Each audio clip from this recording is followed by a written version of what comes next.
প্রতিদিনই যেহেতু কিচেনের কাজগুলো আমাদের করতে হয়, তাই একটু বুদ্ধি খাটিয়ে কাজের ফাঁকে এই টিপসগুলো যদি ইউজ করে আমরা কাজটা করি, তাহলে খুব অল্প পরিশ্রম করে এবং অল্প সময়ের মধ্যে আমরা কিচেনের সমস্ত কাজ এক নিমেষেই শেষ করে নিতে পারি। আর হ্যাঁ, তোমরা যদি এই ধরনের নতুন নতুন কিচেন টিপস দেখতে চাও, তাহলে অবশ্যই চ্যানেলটি সাবস্ক্রাইব করে ভিডিওটি প্রথম থেকে শেষ পর্যন্ত দেখো, আর যদি ভালো লাগে তাহলে একটা লাইক করে দিও। পিকে ম্যাজিক ফুড ফ্যাক্টরিতে তোমাদের সকলকে স্বাগত জানিয়ে শুরু করছি আজকের প্রথম ট্রিপ।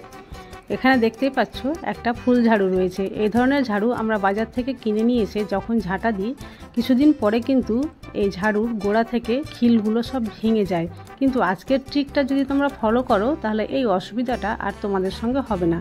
এই যে একটা ক্যারি ব্যাগ নিয়ে নিয়েছি, আর এর উপরে একটু টাইট করে বেঁধে নিচ্ছি। তারপরে একটা আয়রন গরম করে এর উপরে হালকা হালকা করে আমি প্রেস করে নেব।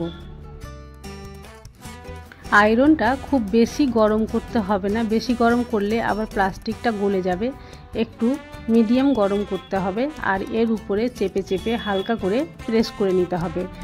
আর তারপরে দেখতেই পাচ্ছ কত ভালোভাবে প্রেস করা হয়ে গেছে, আর এই ক্যারি ব্যাগটা একেবারে ঝাড়ুর উপরে জড়িয়ে গেছে, কোনো রকমভাবে আর খুলে আসছে না। এই প্রসেসে যদি তোমরা ঝাড়ুটা ঠিকঠাক করে নাও, তাহলে আর নতুন করে ঝাড়ুর পাশ থেকে কোনো রকম খিল ভাঙবে না, ঝাড়ু বহুদিন টেকসই হবে। এই ট্রিকটা যদি তোমাদের ভালো লেগে থাকে, তাহলে বাজার থেকে ঝাড়ু কিনে নিয়ে আসার পরে এই ট্রিকটা অবশ্যই অ্যাপ্লাই করো। আর কেমন ঝাড়ু টেকসই হচ্ছে আমাকে কমেন্টে এসে অবশ্যই জানাই। চলে আসছি পরবর্তী ট্রিকে। এখানে আমি চালটা ভালো করে ধুয়ে নিচ্ছি, সেটা ভাতের চাল। আর ধোয়ার পরে এই চালটা দিয়ে আমি ভাত রান্না করে নেব, কিন্তু চাল ধোয়া যে জল, সেই জলটা আমি ফেলে দেব না। এটা আমি একটা অন্য কাজে ব্যবহার করব। এর আগে যদিও আমি চাল ধোয়া জলের অনেক রকম ব্যবহার দেখিয়েছি, কিন্তু আজকের যে ব্যবহারটা আমি দেখাবো সেটা একেবারে আলাদা। মাথায় শ্যাম্পু করার পরে আমরা সাধারণত কন্ডিশনার করে থাকি, কিন্তু এমন কোনো সময় হতে পারে যে শ্যাম্পু করেছি অথচ বাড়িতে কন্ডিশনার নাই। তখন হঠাৎ করে কি করা যায়? এই চাল ধোয়া জলটা যদি মাথায় দেওয়া যায়, তাহলে একেবারে কন্ডিশনারের মতো কাজ করে। একদিন হলেও এই ট্রিকটা তোমরা অবশ্যই অ্যাপ্লাই করো, দেখবে খুব ভালো রেজাল্ট পাবে। পিকে ম্যাজিক ফুড ফ্যাক্টরিকে তোমরা যদি ইনস্টাগ্রামে ফলো করতে চাও, তাহলে ডেসক্রিপশানে লিংক দেওয়া রয়েছে, সেখানে গিয়ে অবশ্যই ফলো করতে পারো। চলে আসছি পরবর্তী ট্রিকে। এখানে একটা নতুন টি শার্ট রয়েছে। শুধু টি শার্ট বলে নয়, যে কোনো সুতির জামা কাপড়, নতুন যে কোনো জিনিসই হতে পারে, যেটা আমাদের যদি কিনে নিয়ে আসার পরে সন্দেহ হয় যে এটা থেকে হয়তো রং উঠতে পারে, তখন সেই মুহূর্তে সেটা আমরা কি করতে পারি। এখানে আমি নিয়ে নিয়েছি একটি পাত্র, আর সেটাতে নিয়ে নিয়েছি খানিকটা জল, আর সেটাতে আমি দিয়ে দিচ্ছি 1 চামচ লবণ। এখানে আমি একটা যেহেতু টি শার্ট চুবাবো জলের মধ্যে, তাই 1 চামচ লবণ নিয়েছি। তোমরা যদি এর চাইতে বেশি জলের মধ্যে দিতে চাও, তাহলে জলের পরিমাণ আর লবণের পরিমাণটা একটু বাড়ালেই হবে। ভালোভাবে মিক্স করে নিলাম। তারপরে এবার এই টি শার্টটা এর মধ্যে ভালোভাবে চুবিয়ে দিব, যাতে করে সমস্ত টি শার্টটাই একেবারে জলে ডুবে যায়। এইভাবে ভালোভাবে উল্টে পাল্টে ডুবিয়ে দেওয়ার পরে এটা আমি রেখে দেব প্রায় 2 ঘন্টা। নতুন জামা কাপড় এইভাবে লবণ জলে যদি ডুবিয়ে রাখা যায় প্রায় 2 থেকে 3 ঘন্টা, তাহলে কিন্তু তার রং ওঠার সম্ভাবনা অনেকটাই কমে যায়, আর রংটা একেবারে আরও গাঢ় হয়ে যায়। এইভাবে দেখো 2 ঘন্টা পরে আমি এটা চেপে উঠিয়ে নিয়েছি, আর জলের কালারটা দেখো খুবই অল্প পরিমাণে একটু লাল কালার ছুটেছে। এটাই কিন্তু লাস্ট, আর কোনো সময় এটা থেকে কোনো কালার আর ছুটবে না। এবার এটা সামান্য একটু ডিটারজেন্ট পাউডার দিয়ে আমি ধুয়ে শুকিয়ে নেব, তারপরে আর রং ছোটার ঝামেলা একেবারে শেষ। চলে আসছি পরবর্তী ট্রিকে।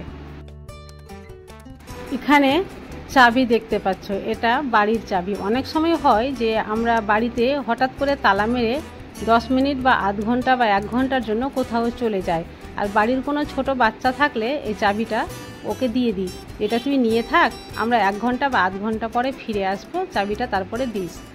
কিন্তু এই সময় কি হয়, বাচ্চারা চাবি রেখে কোথাও ভুলে যায় আর গিয়ে হয়তো খেলাধুলা করতে থাকে, চাবিটা হারিয়ে যায়।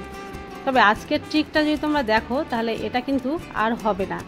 বাচ্চা যেই শার্টটা পরে থাকবে সেই শার্টের সঙ্গে এই চাবিটা সেট করে দিলাম, এই বাটনের মধ্যেখানে ভরে দিয়ে যদি টি শার্টটা এইভাবে সেট করে দিই তাহলে কি হবে, বাচ্চা এই শার্টটা পরেও থাকবে আর চাবিটা কিন্তু এখানটায় থাকবে, চাবিটা কেউ দেখতেও পাবে না।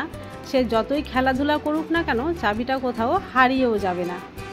আর যখনই বাইরে থেকে আসবো চাবিটা ঠিকঠাকভাবে পেয়ে যাব। আশা করছি এই ট্রিকটি খুবই উপকারী ট্রিক। যদি ভালো লেগে থাকে তাহলে অবশ্যই অ্যাপ্লাই করো। চলে আসছি পরবর্তী ট্রিকে।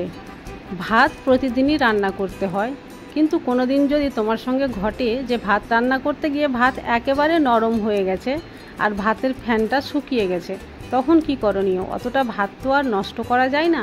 তখন একটু বুদ্ধি খাটিয়ে ভাতের মধ্যে দিয়ে দিতে হবে কিছুটা বরফের টুকরো। বরফের টুকরোর সংস্পর্শে যখনই ভাতটা আসবে তখন ভাতের ফ্যানের যে টেম্পারেচার সেটা একেবারে কমে যাবে আর ভাত যতটা গলেছিল ততটা থাকবে, তার চাইতে বেশি আর ভাত গলে যাবে না। আর ভাতের গায়ে যে ফ্যানটা শুকিয়ে গেছিলো সেটা বরফ দেওয়ার সঙ্গে সঙ্গে কিন্তু আবার পাতলা হয়ে যাবে। আর ভাতটা এখন যদি পাশিয়ে নেওয়া যায় তাহলে একেবারে হয়ে যাবে ঝরঝরে। ভাতটা থেকে ফ্যান বের করে ফেলে দেওয়ার পরে তোমাদের দেখাচ্ছি ভাতটা নরম হওয়া সত্ত্বেও কতটা ঝরঝরে হয়ে গেছে এই বরফ দেওয়ার জন্য। আশা করছি এই ট্রিকটিও তোমাদের খুব ভালো লেগেছে। যদি ভালো লেগে থাকে অবশ্যই একদিন অ্যাপ্লাই করো। চলে আসছি পরবর্তী ট্রিকে। রুটি করতে গিয়ে যদি রুটির আটা অনেক সময় নরম হয়ে যায় তাহলে বেলন চাকিটা এইভাবে নোংরা হয়ে যায়। আর প্রতিদিন কাঠের বেলন চাকি জল দিয়ে ঘষে পরিষ্কার করাটাও সম্ভব হয় না। তাই যখন ভাতের হাঁড়িতে ভাত ফুটবে তখন এই বেলন চাকিটা উল্টো করে এর উপরে রেখে দেব, আর এর বাষ্পতে এটা কিন্তু একেবারে সেদ্ধ হয়ে যাবে। আর খুব সহজেই একটা কাপড় এর উপরে দিয়ে একটু ঘষে দিলেই কিন্তু একেবারে চকচকে হয়ে পরিষ্কার হয়ে যাবে। ভাতের যে বাষ্প সেই বাষ্পটা এই আটাতে লেগে একেবারে সেদ্ধ হয়ে গেছে। আর এখানে কোনো জল বা কোনো রকম ডিশ ওয়াশ কিছুই লাগবে না, শুধু একটা সাধারণ কাপড় দিয়ে আমি ঘষে ঘষে একেবারে পরিষ্কার করে নিলাম। আর দেখতেই পাচ্ছ কতটা চকচকে হয়ে গেছে।